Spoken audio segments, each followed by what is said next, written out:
हर वर्ष अगली श्रेणी में प्रवेश करते समय मुझे पुरानी पुस्तकें मिला करती। हमारे हेडमास्टर शर्मा जी एक लड़के को उसके घर जाकर पढ़ाया करते थे। वे धनाढ्य लोग थे। उनका लड़का मुझसे 1-2 साल बड़ा होने के कारण मेरे से एक श्रेणी आगे रहा। हर साल अप्रैल में जब पढ़ाई का नया साल आरंभ होता तो शर्मा जी उसकी 1 साल पुरानी पुस्तकें ले आते। हमारे घर में किसी को भी पढ़ाई में दिलचस्पी न थी। यदि नई किताबें लानी पड़ती, जो तब 1-2 रुपए में आ जाया करती, तो शायद इसी बहाने पढ़ाई तीसरी चौथी श्रेणी में ही छूट जाती। कोई 7 साल स्कूल में रहा तो एक कारण पुरानी किताबें मिल जाना भी था। कॉपियों, पेंसिलों, होल्डर या स्याही दवात में भी मुश्किल से 1-2 रुपए साल भर में खर्च हुआ करते। परंतु उस जमाने में 1 रुपया भी बहुत बड़ी रकम हुआ करती थी। 1 रुपए में 1 सेर घी आया करता और 2 रुपए की 1 मन 40 सेर गंदम। इसी कारण खाते पीते घरों के लड़के ही स्कूल जाया करते। हमारे 2 परिवारों में मैं पहला लड़का था जो स्कूल जाने लगा था। परंतु किसी भी नई श्रेणी में जाने का ऐसा चाव कभी भी महसूस नहीं हुआ, जिसका जिक्र कुछ लड़के किया करते। अजीब बात थी कि मुझे नई कॉपियों और पुरानी पुस्तकों में से ऐसी गंध आने लगती कि मन बहुत उदास होने लगता था। इसका ठीक ठीक कारण तो कभी समझ में नहीं आया, परंतु जितनी भी मनोविज्ञान की जानकारी है, इस अरुचि का कारण यही समझ में आया कि आगे की श्रेणी की कुछ मुश्किल पढ़ाई और नए मास्टरों की मारपीट का भय ही कहीं भीतर जमकर बैठ गया था।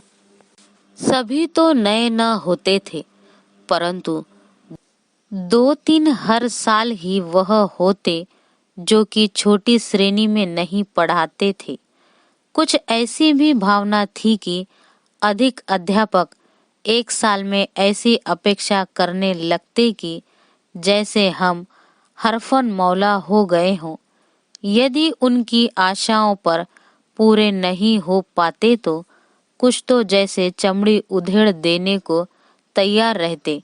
इन्हीं कुछ कारणों से केवल किताबों कॉपियों की गंध से ही नहीं, बाहर के बड़े गेट से 10-15 गज दूर स्कूल के कमरों तक रास्ते के दोनों ओर जो अलियार के झाड़ उगे थे, उनकी गंध भी मन उदास कर दिया करती। परंतु स्कूल 1-2 कारणों से अच्छा भी लगने लगता था। जब कुछ अफसर आते तो उनके साथ कुछ नौटंकी वाले भी हुआ करते। वे रात को खुले मैदान में शामियाने लगाकर लोगों को फौज के सुख आराम बहादुरी के दृश्य दिखाकर आकर्षित किया करते। उनका एक गाना अभी भी याद है।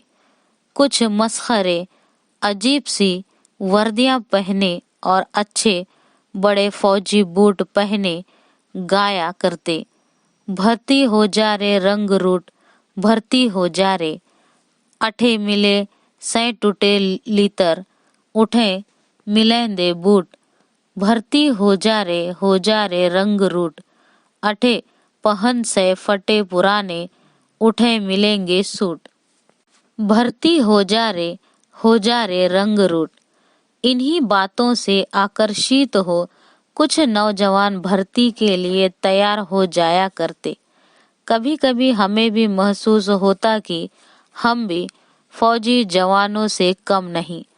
धोबी की धुली वर्दी और पॉलिश किए बूट और जुराबों को पहने जब हम स्काउटिंग की परेड करते तो लगता हम फौजी ही हैं। मास्टर प्रीतम चंद को स्कूल के समय में कभी भी हमने मुस्कराते या हंसते न देखा था। उनका ठिगना कद, दुबला पतला परंतु गठीला शरीर, माता के दागों से भरा चेहरा और बाज सी तेज आंखें, खाकी वर्दी, चमड़े के चौड़े पंजों वाले बूट, सभी कुछ ही भयभीत करने वाला हुआ करता। उनके बूटों की ऊंची एड़ियों के नीचे भी खुरियां लगी रहती, जैसे तांगे के घोड़े के पैरों में लगी रहती हैं। अगले हिस्से में पंजों के नीचे मोटे सिरों वाले कील ठुके होते।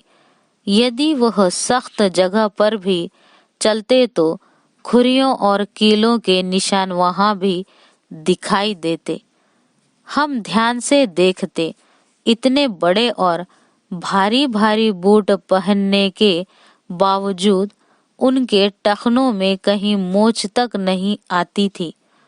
उनको देखकर हम यदि घर वालों से बूटों की मांग करते तो माँ बाप यही कहते कि टखने टेढ़े हो जाएंगे, सारी उम्र सीधे न चल पाओगे।